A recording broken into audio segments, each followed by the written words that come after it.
rcr750.com, nuestra página web. @rcr750 en Twitter e Instagram. Neomar Hernández, buenas tardes. Buenas tardes, Daniel. Buenas tardes tengan todos los que nos conceden la cortesía de acompañarnos tanto en vivo como en diferido a través de su RCR. Estamos en vivo en rcr750.com y en diferido, como siempre, en nuestro canal de YouTube. Nos buscas en YouTube como RCR750, Daniel. Neomar, hoy es una fecha histórica. 2 de diciembre. Hoy se están cumpliendo 14 años de la estafa aquella del referendo por la reforma que Chávez hizo cuando sintió que la Constitución que se había mandado a hacer a su medida empezó a quedarle pequeña.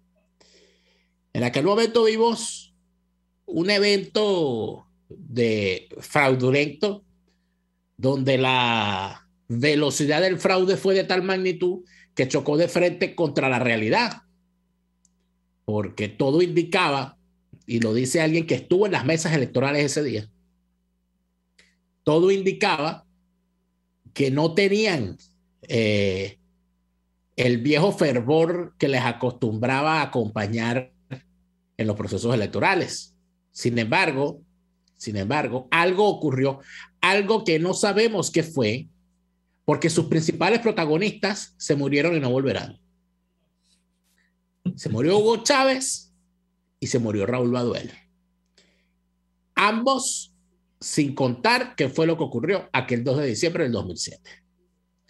De la misma manera, todavía quedan por ahí algunos personajes que tendrán mucho que contar, inclusive dentro de la oposición falsaria y prostibularia, sobre todo en el actual CNE, porque para quien lo olvida, el representante de la oposición falsaria y prostibularia en aquel momento ante el CNE era nada más y nada menos que Enrique Márquez, quien se puso a pegar gritos frente al CNE, frente a la baranda.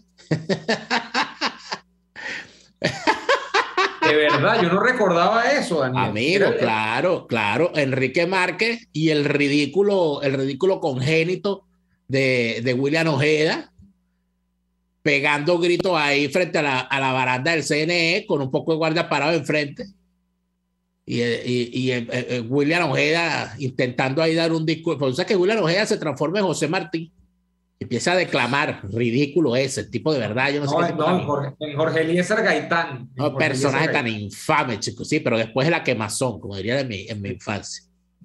Y fue el día en el que apareció Ismael Maizanta García con la famosa tesis del carómetro. Ese fue el día que se inauguró la tesis del carómetro. O sea, estamos celebrando un año más de la tesis del carómetro. 14 años del nacimiento de la tesis del carómetro. Además, explícale el carómetro a la audiencia. Bueno, Ismael Maizanta García, que ese fue el año en que Ismael, por eso es que Ismael García tiene la propiedad, al igual que Arias Cárdenas, que se la pasa saltando la talanquera, pero siempre caen del mismo lado. Impresionante los tipos. Siempre el lado de ellos. Saltan y siempre caen del mismo lado. Una cosa impresionante. Este pajarraco, esa burla, porque que Ismael García, una burla el tipo, una burla con pantalones. Bueno, esa burla llamada Ismael Maizanta García dijo, él salta a la talanquera junto a Dinalco Bolívar, junto a David de Lima, junto a Ramón Martínez, salta a la talanquera del 2007 porque se oponían a la reelección presidencial infinita. Y bueno, saltaron a talanquera, salieron a hacer campaña y se buscaron a su propio caudillo, que fue Baduel. Pero recuérdate algo, Didalco y Ramón Martínez se oponen probablemente, esto es lo que se interpreta en 2009, no porque Chávez se quería reelegir, sino porque en la primer intento de reforma del tema del estatuto, del tema de la previsión legal de la reelección, era solamente reelección indefinida presidencial, y Didalco y Ramón Martínez eran gobernadores de Aragua y Sucre respectivamente. Lo que se decía es que buena parte de los gobernadores chavistas, tanto dentro del MBR, bueno, ya era el PSUV, como fuera de él, en el caso de Didalgo y de Ramón Martín era Podemos, lo que había quedado de la división del MAS, de principios del 2000, de la década de los 2000, es que ellos querían la reelección. Obviamente que sí, querían reelegirse y Chávez los había dejado por fuera. Chávez dijo, no, aquí hay lomito, pero papapaíto, nada más. Lo demás que coman hueso. Ahí hubo una serie de situaciones, por cierto que otra de las grandes derrotadas ese día fue Cilia Flores, porque ella era la presidenta de la Asamblea Nacional y se encargó de adjuntarle una serie de estupideces al proyecto de reforma planteado por Chávez, y eran dos preguntas y en las dos fueron y eso levantó muchísima polémica. En todo caso, todo esto, este señor, esta burla que es Ismael Maizanta García, también conocido en los bajos fondos de la inteligencia, del manejo de los sapos, porque Ismael García siempre fue un sapo al servicio del mejor postor. Él era conocido como el comandante Gonzalito en sus tiempos de agente de... No, en serio. Él era informante de la DICIP. Él era un infiltrado de la DICIP en la izquierda. Y luego de eso ha sido, bueno, sigue siendo infiltrado al servicio de quien le pague. Ismael Maizanta García, que tiene, además de eso, tiene un guardarropa especial donde tiene todas las franelas de todos los partidos por los que ha pasado. Hay sus 7 colores. Porque él estuvo, creo que más, porque él estuvo en el Partido Comunista, estuvo en el MAS, después fundó Podemos, después tuvo un paso fugaz por Avanzada Progresista, entró y salió. Después se fue para Primero Justicia y ahorita está en Voluntad Popular. Bueno, la última vez que supe de él estaba en Voluntad Popular, no sé si se habrá ido. Y en una época lo hicieron candidato de AD también. Imagínate, una elección. Imagínate tú esa barbaridad. Entonces, esa lácara, el 2 de diciembre del 2007, dijo que estaba perfectamente claro que habían perdido ese referéndum porque los dejan descubierto el carómetro. En la cara se les ve el carómetro. Y todavía estoy esperando que ese imbécil explique qué demonio es un carómetro. Pero ¿sabes qué es lo peor? Que tu yo de hace 14 años, probablemente mi yo de hace 14 años, nos reíamos. Ja, ja, ja, ja, ja. Decíamos, oye, no, la gente decía, ay, mira, Ismael está hablando. Es un gallo hablando. Púyalo, ¿y tú sabes quién salió a dar el discurso regocijándose por el resultado? ¿Quién? El líder de la oposición que salió a dar un discurso en el 2007, transmitido por supuesto por Globovisión, ¿no? Felicitando al pueblo de Venezuela, Manuel Rosales. Manuel Rosales. Que aparte de eso dijo, y debo felicitar, abrazar con mis brazos a William Ojeda y Enrique Márquez, que fueron al CNE a portarse como unos varones se portaron. Y uno decía, Dios mío, ¿qué habremos hecho nosotros para merecernos esto? Pero, ¿de qué hablamos ese día? Uno decía, ahí están los gallos de uno. ¿Qué fue lo que pasó ese día? Bueno, fue el día del bautizo ante la opinión pública de Freddy Guevara, que fue otro de los que salió dando el discurso celebrando que había ganado. No, Freddy Guevara, que era en ese entonces era en ese momento el presidente del Centro de Estudiantes de la Católica. Ya había habido el relevo. Stalin era el de la central. No, ya no era Stalin, ya para ese momento ya estaba Ricardo, ya habían salido, ya se había dado el recambio. Acuérdate que en ese 2007 se hacen las elecciones donde entra Ricardo. Y en la UCB sale Goicoechea y le entrega a Freddy Guevara, que después le entrega a Esmolanqui. Lo que pasa es que usted tiene mala memoria, compañero. Usted como que es historiador del liderazgo estudiantil de este país. No, sino que usted como estuvo en el movimiento estudiantil y quedó traumatizado, usted ha preferido olvidar. Yo no olvido ni perdono. Sabes que hay traumas que uno los borra de la memoria. No, yo soy como los borro, ni perdono ni olvido. Pero, ¿qué tiene esto de interesante? Bueno, están viendo a todo lo que he nombrado. El único que no está en Chávez. ¿Por qué no está? Porque se murió. Porque no está aquí. Pero todos los demás están. Está Rosales, está Freddy Guevara, está Esmolanqui, está Goicoechea, está Stalin, está Ricardito. Pero ¿qué es lo importante de ese 2 de diciembre de 2007? Que el 2 de diciembre de 2007 asienta las tesis teodoristas. Así como uno saca las tablas de Moisés, bueno, las tesis teodoristas tienen que ver con el supuesto de que el chavismo es colapsable a través de la vía electoral. Y eso asentó 2007, 2006 fue el primer paso, ¿no? Con la candidatura de Rosales. O fue 2005, el diciembre de 2005, la candidatura de Rosales. No, 2006.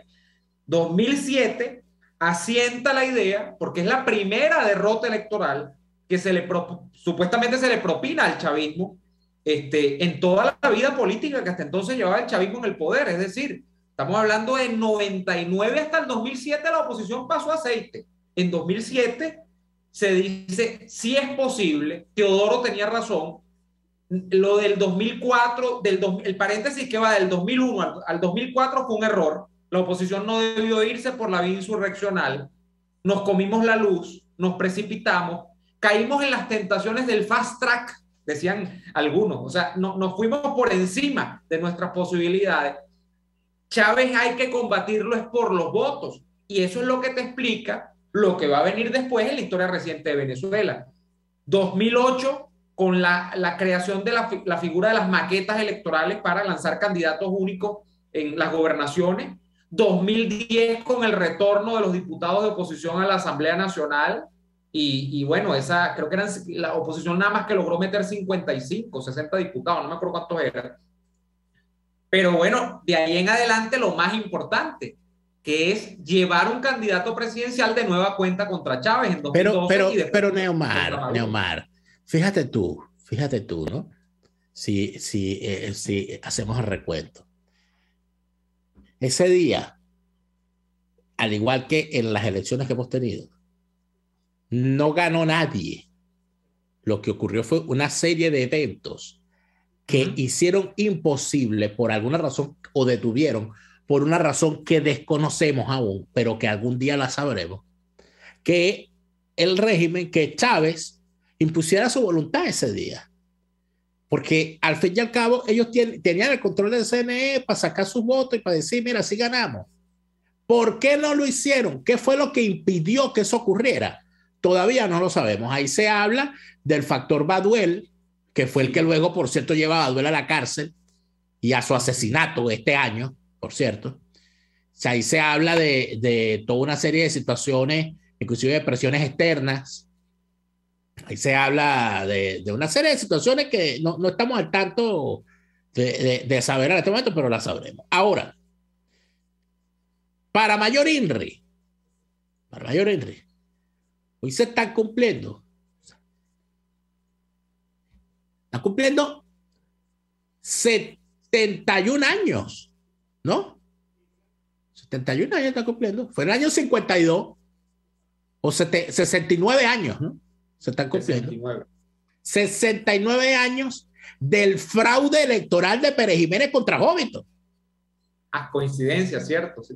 Que fue el 2 de diciembre del 52, cuando Pérez Jiménez y sus militares decidieron que ante la avalancha de votos que había logrado Jóbito Villalba en la Asamblea Constituyente convocada para ese año, que lo convertía virtualmente en el jefe indiscutible del país por votación popular, Pérez Jiménez decidió aplicar el siguiente argumento. Estas cosas es que normalmente no se robaron las elecciones. No, es que es importante el argumento que utilizó.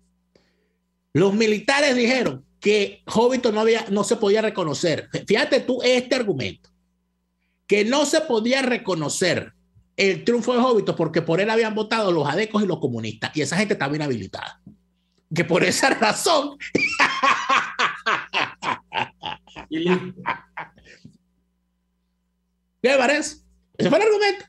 Que por esa razón se había evidenciado una voluntad fraudulenta, porque esa gente no podía participar, porque esa gente son adecos de esos comunistas. Por tal razón, invitaron a la oficina de Vallenilla Blanchard, ministro del Interior, a Jóbito y a su tren. Le dijeron, toma, aquí tienes, que es un pasaje para que te largues. Y lo montaron en un carro para el aeropuerto y lo mandaron al exilio. Eso fue lo que ocurrió. Sí, permíteme un análisis sobre ese rapidito, porque sé que tenemos que ir al corte, sobre ese episodio también. No es que aplique exactamente la analogía por épocas, pero ese es un episodio que también dividió, digamos, las visiones de la oposición venezolana. La visión de Betancourt que de hecho se expresa al final como una visión imperante en Acción Democrática, es no participar porque era una farsa electoral. Betancur estaba en el exilio ya. Betancur dice que no inscriben, de hecho, la tarjeta, bueno, además que creo que estaba inhabilitada, pero es que Betancur ni siquiera llama a votar. Eso supuestamente, de acuerdo incluso, recuerdo lo que vi en el documental de Tiempo de Dictadura, supuestamente, eso genera un problema interno en AD porque había gente, como siempre, pues que sí quería votar y tal. No se sabe realmente que cuánta gente del primer partido del país, que era Acción Democrática, no era URD ni era COPEI, el primer partido del país en la clandestinidad era Acción Democrática. No se sabe cuánto votó y cuánto no votó, pero se dice que muchos adecos votaron por Jovito Villalba, que era el dueño básicamente del sentimiento disidente. Sí, Omar, pero hay algo importante en eso, que quizás podemos hablar de eso al regreso. Que sí, vamos a hablar de este episodio a la vuelta. Claro, porque acuérdense, claro, pues vamos a acuerdo, porque días antes, en noviembre, es asesinado Leonardo Ruiz Pineda, y eso obliga a los partidos que estaban en la resistencia a cambiar la estrategia y a llamar a participar y a llamar a votar por Jovito. Vamos al corte y al regreso vamos a conversar de eso. Usted escucha Así nos va con Daniel Lara y Neomar Hernández, solo por RCR 750 AM. Puedes seguirnos en nuestras redes sociales. En Twitter, @RCR750, la radio que se ve. Atuplata.com.be, la cuarentena no los detiene. Siguen haciendo envíos desde los Estados Unidos a Venezuela, sin complicaciones. Además de eso, buscan tu carga en Tampa, Orlando y Miami sin ningún costo adicional. Sí, no tienes que moverte. Van hasta la puerta de tu casa y se encargan de todo. Tuplata.com.be, con promoción de servicio de pick-up gratis. Hasta en la cuarentena, tuplata.com.be. En los envíos te da la tarifa más baja y en el menor tiempo. El que sabe de sabor sabe de saber que Del Corso es la clásica pastelería italiana de Caracas. Qué ricos sus dulces típicos tradicionales, como los auténticos cannoli, la sfogliatella o la cola de langosta, no tienen comparación. La pasta seca de almendras y chocolate o su gran variedad de tortas, cumpleaños, bodas, bautizos o comuniones, reuniones familiares o eventos corporativos. Teléfono 0212-941-1971. Pastelería Del Corso, la pastelería italiana por tradición y excelencia. Les estamos presentando Y Así nos va, cuando se tiene algo que contar, con Lara y Hernández, solo por RCR 750 AM. Estamos de vuelta en Y Así nos va. Estábamos hablando, fíjate que la fecha de hoy es interesante. Comenzamos a traer la colación porque se cumplían 14 años de la famosa enmienda constitucional que buscaba la reelección indefinida de Chávez, año 2007, la victoria que en aquel momento, a juego con la palabra enmienda, Chávez bautizó con victoria de aquello en una cadena presidencial, pero caímos en que el 2 de diciembre, además, si nuestras cuentas matemáticas no están malas, estamos llegando hoy a 69 años de aquella elección trucada en la que Marcos Pérez Jiménez se impone al país teniendo como adversario a Jovito Villalba, ¿no? Y más allá de la posición interna, que de eso puedes explicarnos, y además el previo del asesinato de Ruiz Pineda, Daniel, hay gente que, fíjate tú, por analogía, entonces trata de buscar explicaciones en la historia y dice, oye, pero fíjate, Jovito Villalba participó contra todas las dificultades, era una dictadura militar, Pérez Jiménez era un tipo inmisericordia, y bueno, participó y eso generó unos cambios. No generó ningunos cambios. ¿Qué terminó la elección del 52? Jovito Villalba es montado en un avión, se me va, termina de clausurarse de alguna manera la vía de la oposición frontal, abierta, legalizada a Pérez Jiménez. No hay oposición del 52 en adelante, es muy poco. No recuerdo si ya Caldera estaba en el exilio, Daniel, porque Caldera cumple un rol. No estaba. Caldera sale poco antes de que caiga Pérez Jiménez, creo. Poquísimo Caldera, antes, los meses antes. Bueno, por ahí debe estar el experto en la materia para fíjate, decirnos, pero... ¿Qué pasa? Fíjate, ¿qué pasa? Sí. ¿Qué pasa? 6 años después es que sale del poder Pérez Jiménez, y Pérez Jiménez no sale 6 años después porque se decante una lucha electoral. Pérez Jiménez sale 6 años después ni siquiera por la presión popular. Pérez Jiménez sale del poder por una decisión militar, el 23 de enero fulano aquel. Y esa decisión...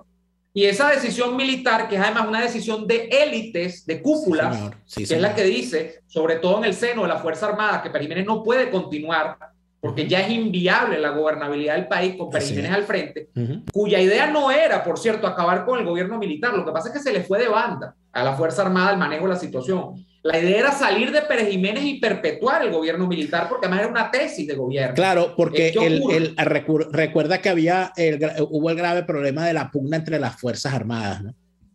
Porque el gran problema que tuvo Pérez Jiménez quizá fue el no entender bueno, es que todavía eso no se había formulado bien. Recuerda que las Fuerzas Armadas eran prácticamente muy jóvenes. Pérez Jiménez forma parte de la primera generación de oficiales prácticamente. De las Fuerzas Armadas profesionales, exacto. Entonces, todavía no se consideraba a la Guardia Nacional como una de las Fuerzas Armadas, como una Fuerza Armada de cooperación.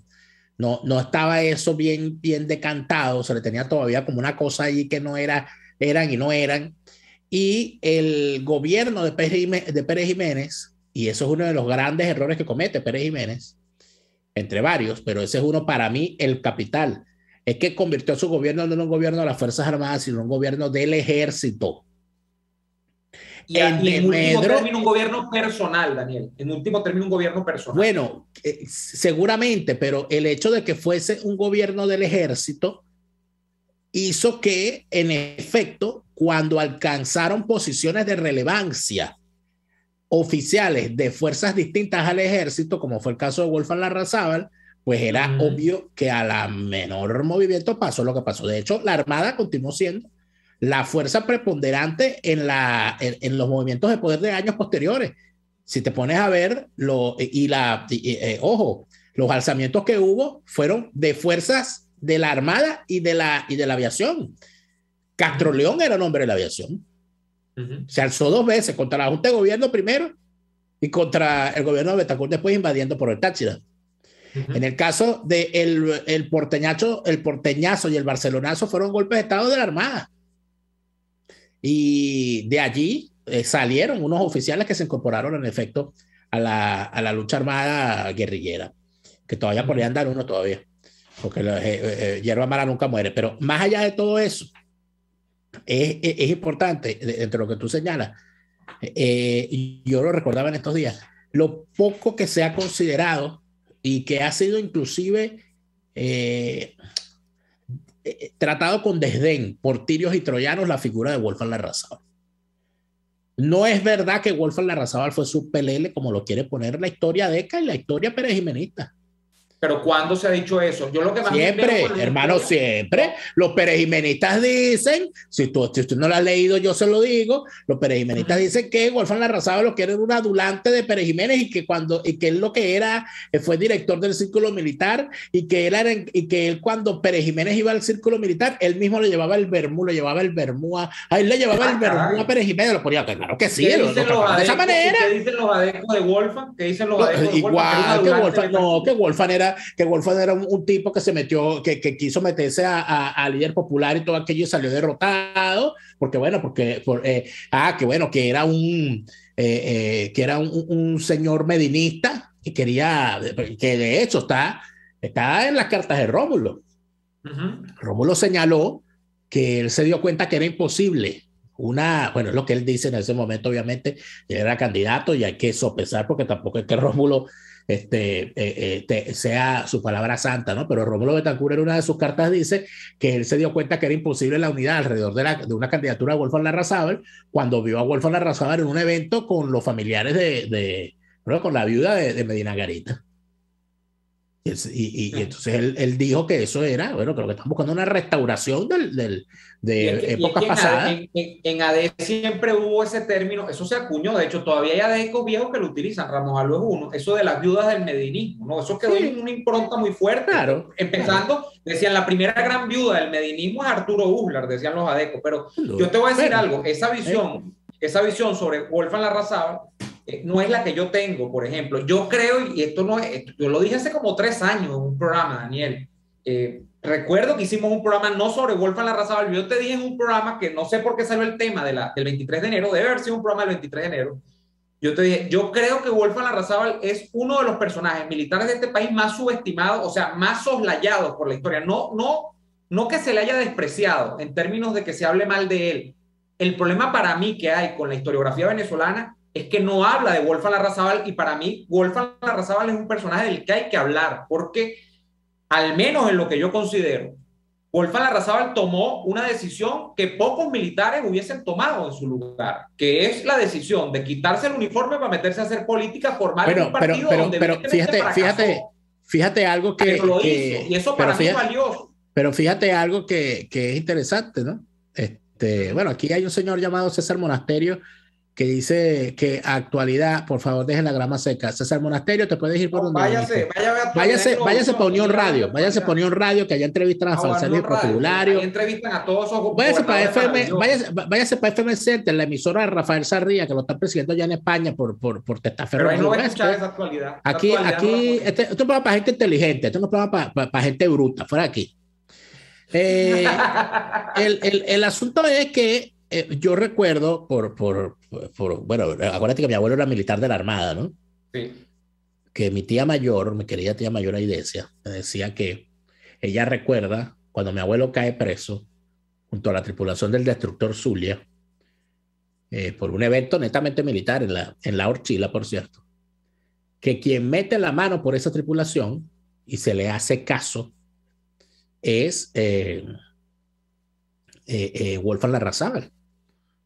Wolfgang Larrazábal dice, no, bueno, eso fue un error, eso no fue un atentado, fue un error.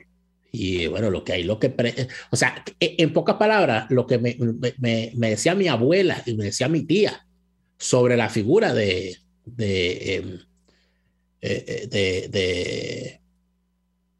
Wolfgang Larrazábal es que él era un jefe, que no era ningún que por eso es que aquí al mando. Es más, hay varias anécdotas de Wolfgang. Yo creo que vamos a ir al corte y al resto seguimos conversando de esto. Por favor, los que no les gusta lo que estamos hablando, vamos a seguir hablando de historia, porque es así, lo lamentamos. Me gusta el tema de hoy. Vamos al corte y a ver. Vamos al corte.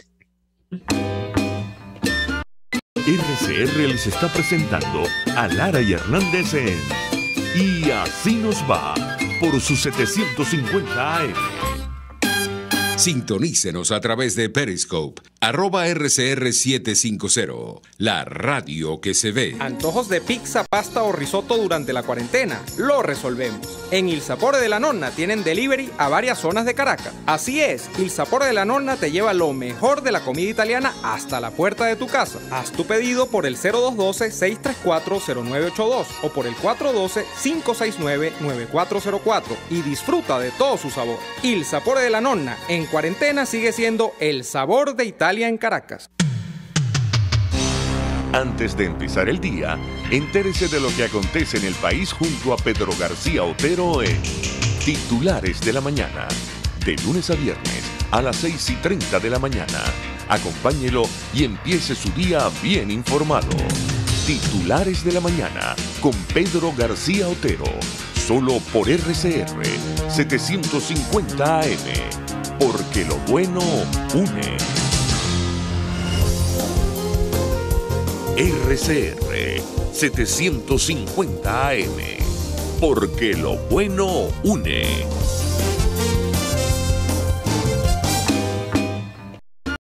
Estamos escuchando Y Así Nos Va con Lara y Hernández por RCR 750 AM. En el caso particular de Wolfgang Larrazábal, había algo que de alguna manera lo convirtió en objeto de mofa, quizá. Y fue el hecho de que Wolfgang Larrazábal quizá fue la primera figura pública que hizo uso de los medios de comunicación de una manera dicharachera. Cuentan los que fueron testigos que Wolfgang Larrazábal, cuando iba a hablar en televisión, en cadena nacional, era capaz de decir: querido pueblo de Venezuela, me dirijo a ustedes y antes de eso elevo una oración en el nombre del Padre, del Hijo y del Espíritu Santo. Amén. Eso era una cosa muy particular, ¿no? Porque de alguna manera eso generaba una conexión con la gente. Recuerda que estamos hablando de una época en la que muchísima gente creía que estabas viendo televisión y que el que estaba en la televisión estaba en tu casa. Claro. Hay una historia muy, muy buena de los inicios de la televisión en los Estados Unidos que indica lo que significó la aparición de el pianista y cantante y extraordinario músico y showman Liberace.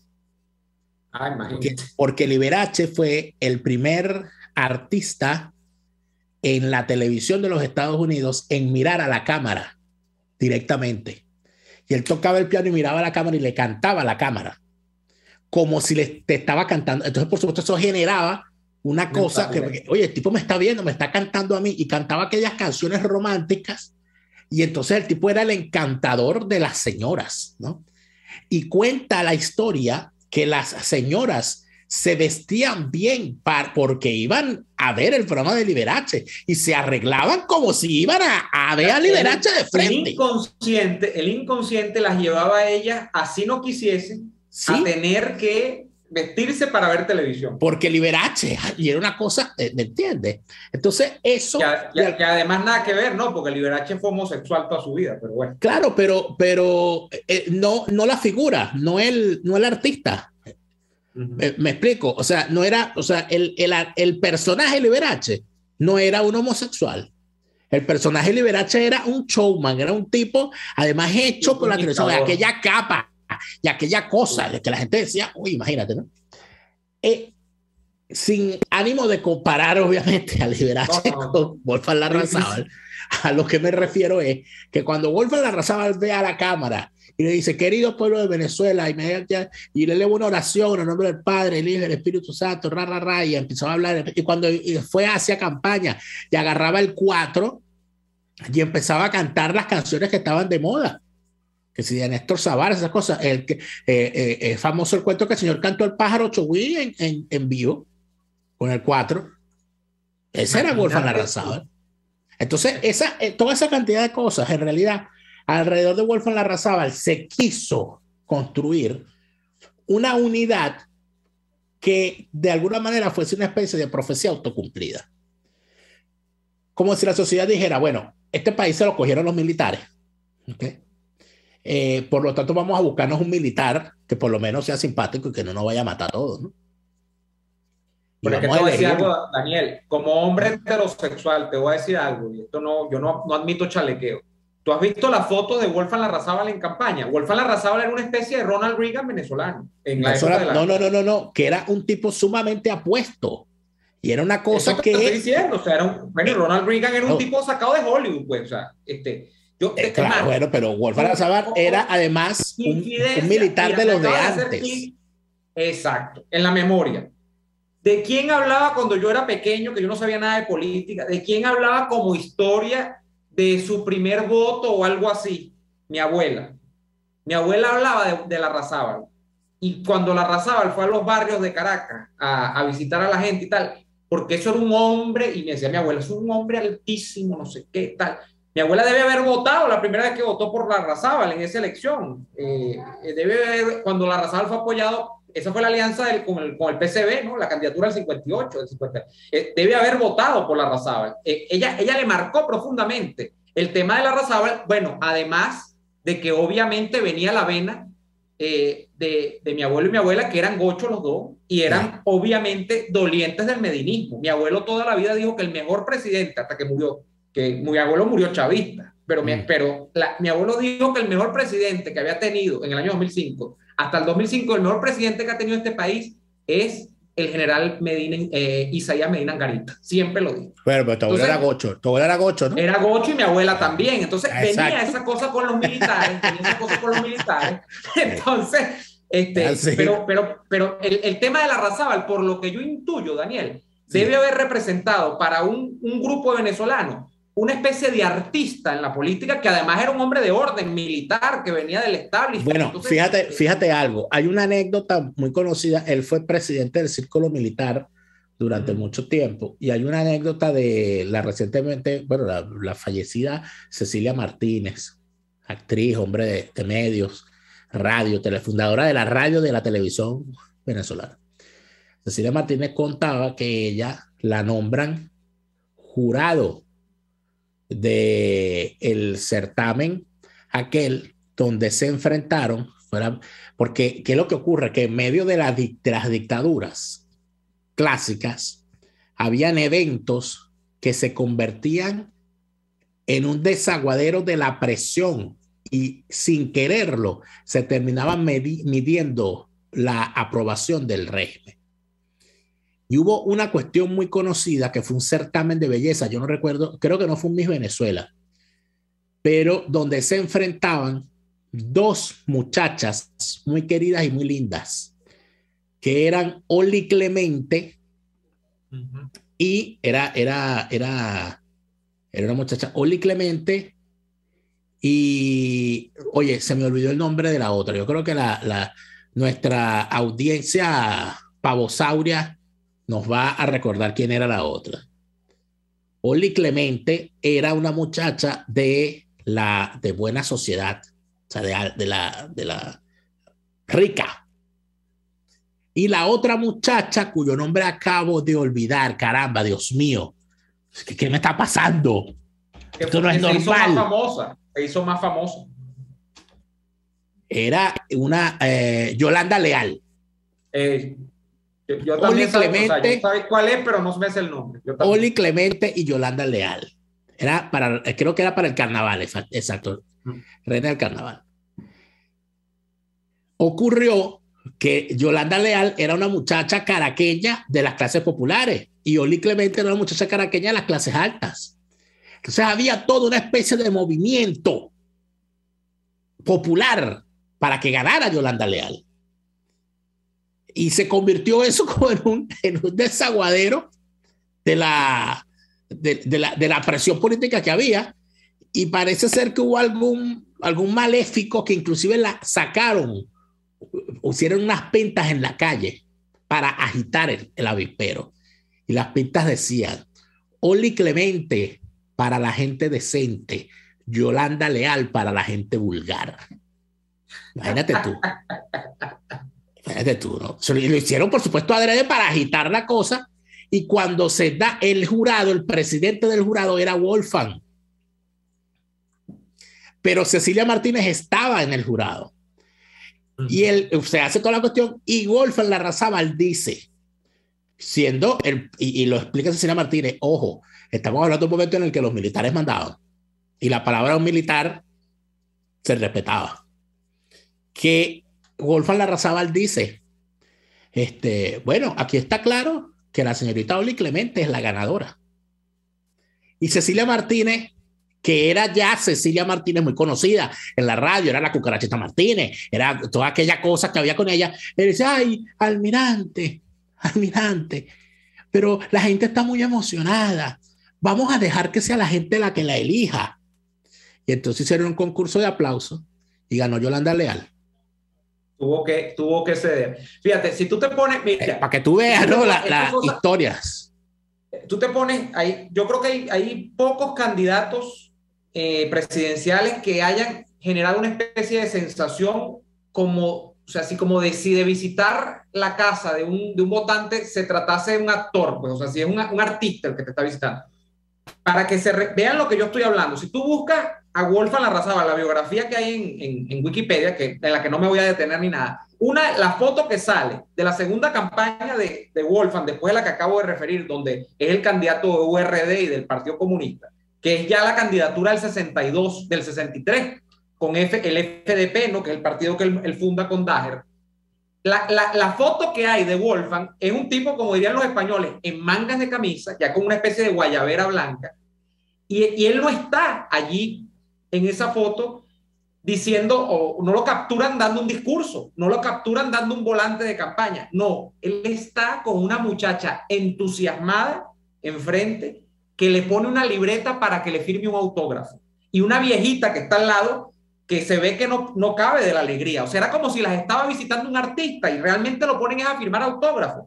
Entonces, eso probablemente no ocurrió ni con Betancourt ni con Caldera, que puede ser que fuesen muy bien parecidos, que no era el caso de Betancourt. De Caldera sí un poco más en la época de la juventud, pero yo creo que Wolfgang Larrazábal se terminó convirtiendo en un personaje que era casi que visto como un artista, ¿no?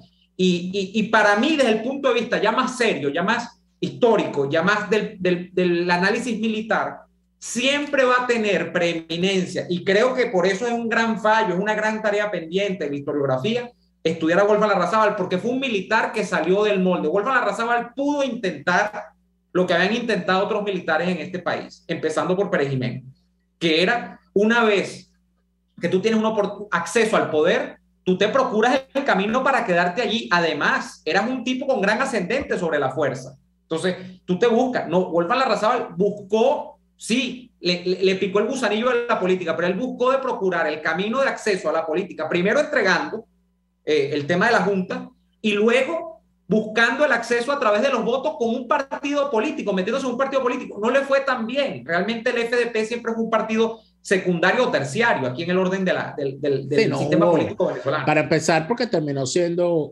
una asociación de nostálgicos alrededor de una figura. Sí. Y a pesar de que tuvo algunas otras figuras interesantes, creo que la más interesante es Jorge Dager, que da aquella voltereta de Acción Democrática al MIR, y luego del MIR se va para el FDP. Eso, bueno, es una de las grandes, de los grandes cambiazos de la historia.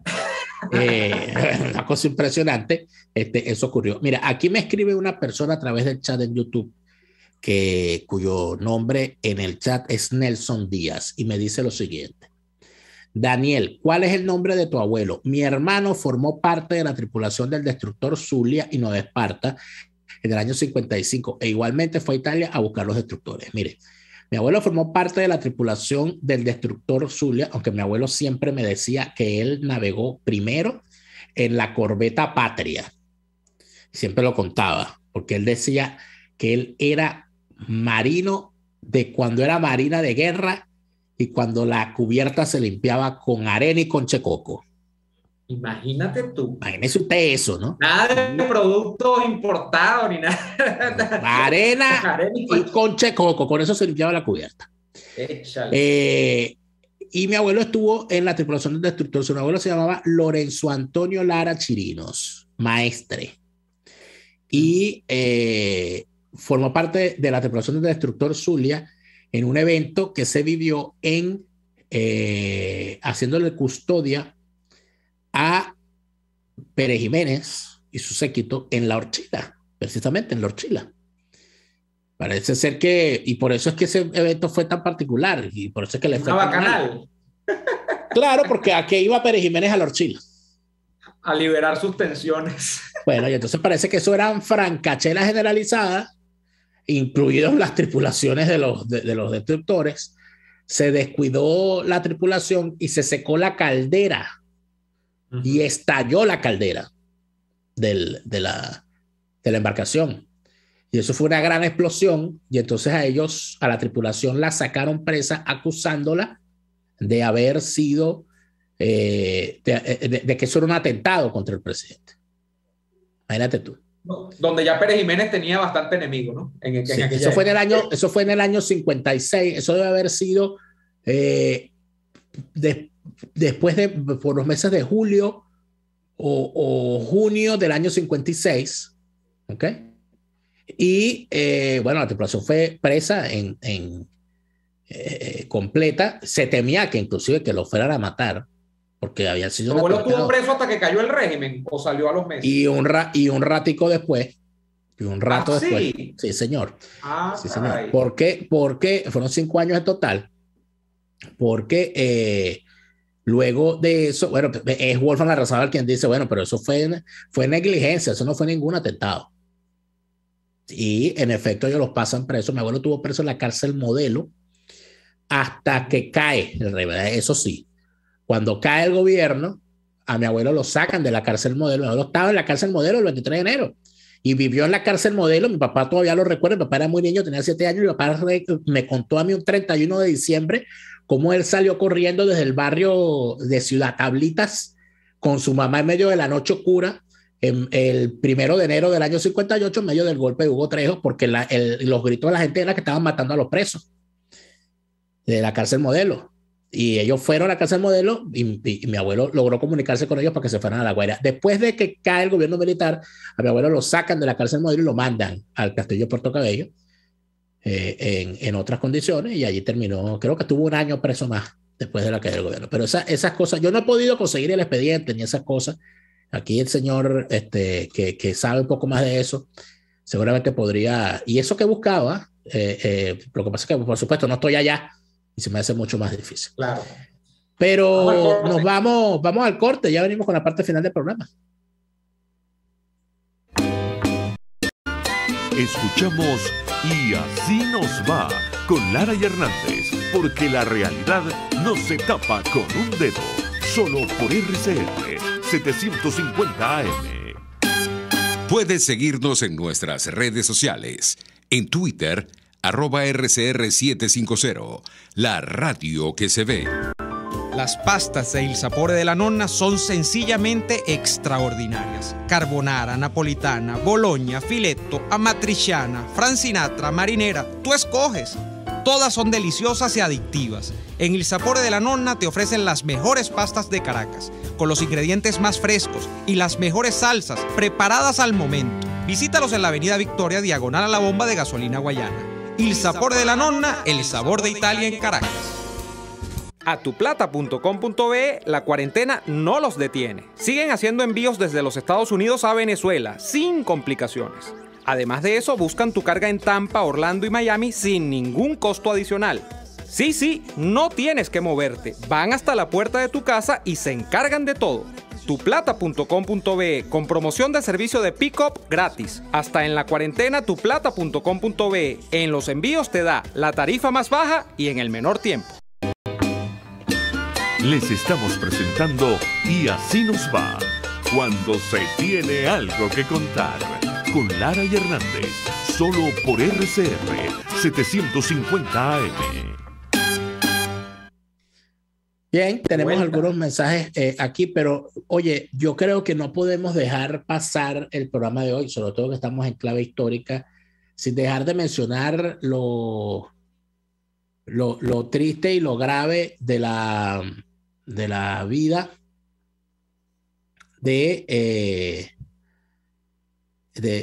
mejor dicho, lo triste y lo grave que significa saber que una persona que le dedicó su vida a la radio, en principio, y a los medios de comunicación, y sobre todo al género de la telenovela y a la actuación, además, haya, pasado a otros planos, el señor Arquímedes Rivero, quien vio nacer su carrera primero como actor de radionovela. Arquímedes Rivero era el hombre que entretenía a mi bisabuelo. Échale tú piernas para donde me he ido. A mi bisabuelo Manuel Guadalupe García. Arquímedes Rivero fue la voz que le dio, que protagonizó, el hombre que le dio voz al primer personaje que puso a la gente a pegar la oreja de la radio con una radionovela. Martín Valiente. Para que sepa. Oh, eso lleva a otro nivel. Martín Valiente. Después de eso vinieron muchas otras cosas más.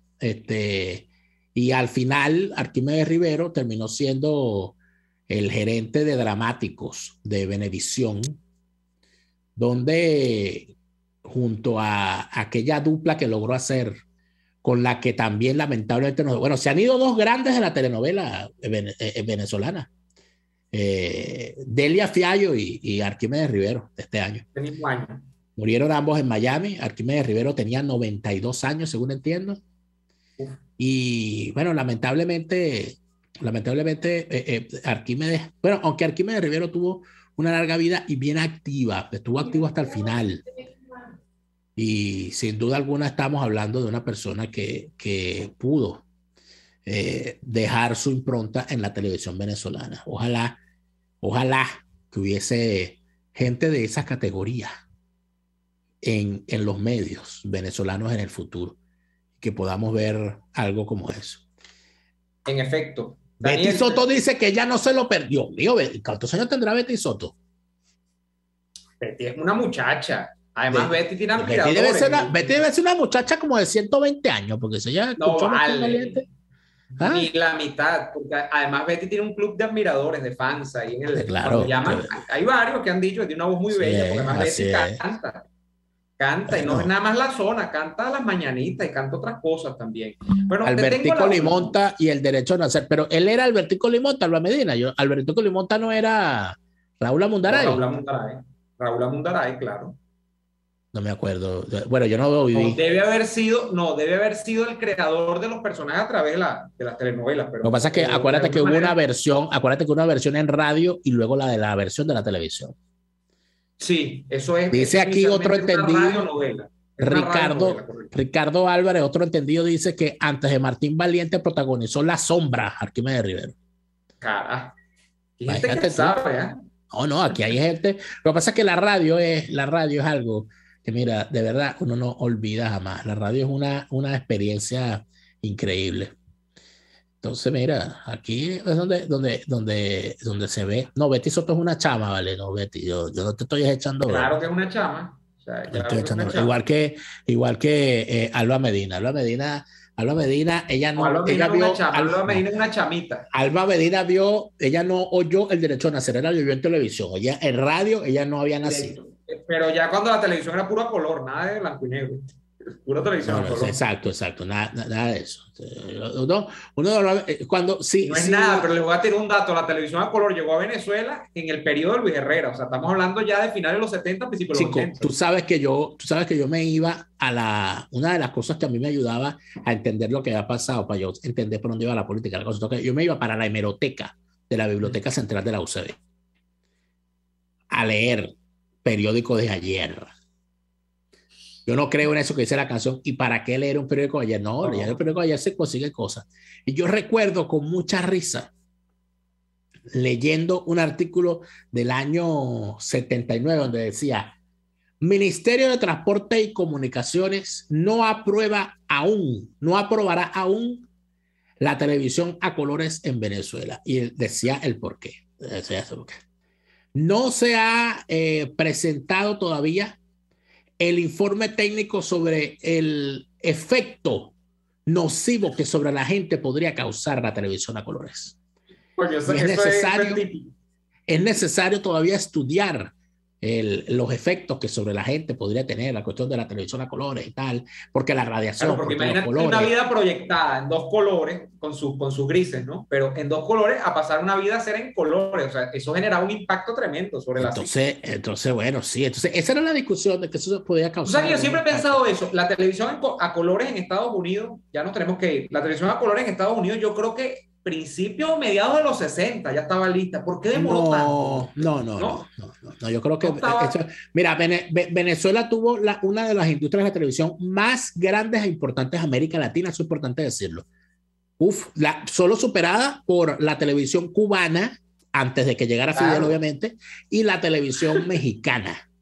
Claro, pero por eso es lo que yo pensaba. Yo digo, si Venezuela era tan avanzada en esa época y demoró hasta el 79, 80 meter la televisión a color, y Estados Unidos yo creo que la tenía desde mediados, ¿por qué te digo mediados de los 60? Porque hay un documental de el famoso regreso de Elvis Presley en el 68, que es el especial del comeback, y ese donde Elvis tiene la chaqueta negra y tal, unas muñequeras de cuero y tal, que está Elvis todavía chamito, pues, que él había pasado ya por los problemas que tenía, pero había vuelto, y en ese regreso, que él lo graba con público en vivo, o sea, se hace como un falso en vivo, tal, no sé qué.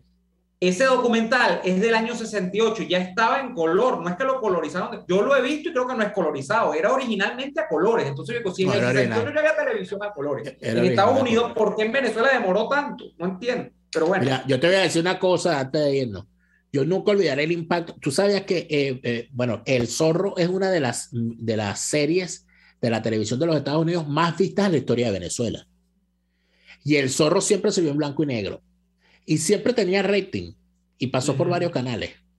Cuando al Zorro la versión de siempre la colorizaron y la montaron colorizada en televisión, hermano, eso fue un suceso y estamos hablando de los años 90. El Zorro se montó otra vez en el rating, en RCTV, porque eso, imagínate, eso es así. Nos tenemos que ir, señores. Se acabó el programa de hoy. Y el 2 de diciembre del 52 hubo fraude.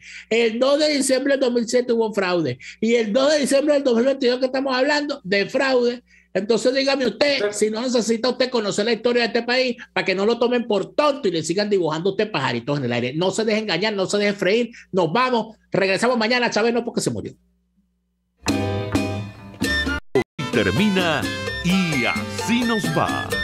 Síganos en Twitter en @y así nos va, @delaraf y @neoadolfo. RCR 750